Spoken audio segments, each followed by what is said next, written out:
My First Time Below Deck, Anal Lovers 8, Anal Sex Virgin Erotica.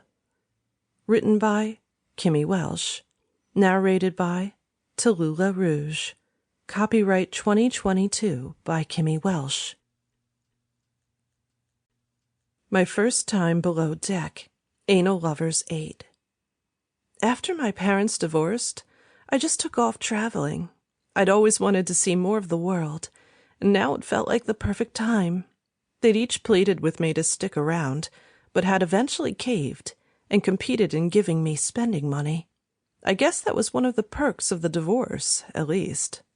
I was at a turning point in my life and was happy to delay any decision-making for a while. At 19, I realized that I might never get an opportunity like this again, so I grabbed it with both hands and fled the turmoil. I just needed some time to myself, you know? Since then, I'd been all over the world. Now I found myself in Vietnam, soaking up the delights of Ha Long Bay on a rowdy cruise.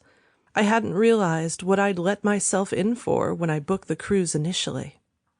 I'd expected something much more cultural and tame, but the trip had been the opposite. Booze accompanied most of our activities. Naturally, I jumped in with both feet. I was paired up with this Australian guy called Caleb. He was in his 40s, but looked a lot younger. He told me he'd just split up from his wife. I'd never been with a guy that old before. But he was pretty standoffish. We had a cabin below deck, but didn't spend much time in there.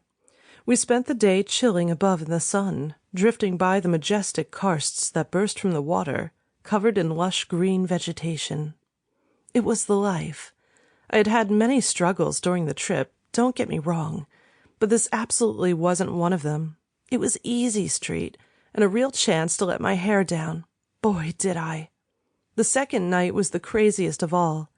A karaoke set soon began after dinner, and so did the drinking games. Over the past few weeks, I'd got used to letting loose and enjoying myself when the opportunity presented. I felt safe here. I didn't know Caleb, but he had this big brother vibe going on that made me feel secure.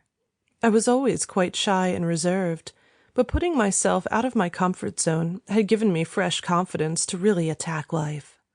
I was more open than ever to trying new things. I just had no idea that one of those things would be so crazy. It started on the third morning. Caleb and I were sharing a bed in a cabin below deck. The steady rocking of the ship stirred me awake, and I realized where I was slowly. Sample complete. Ready to continue?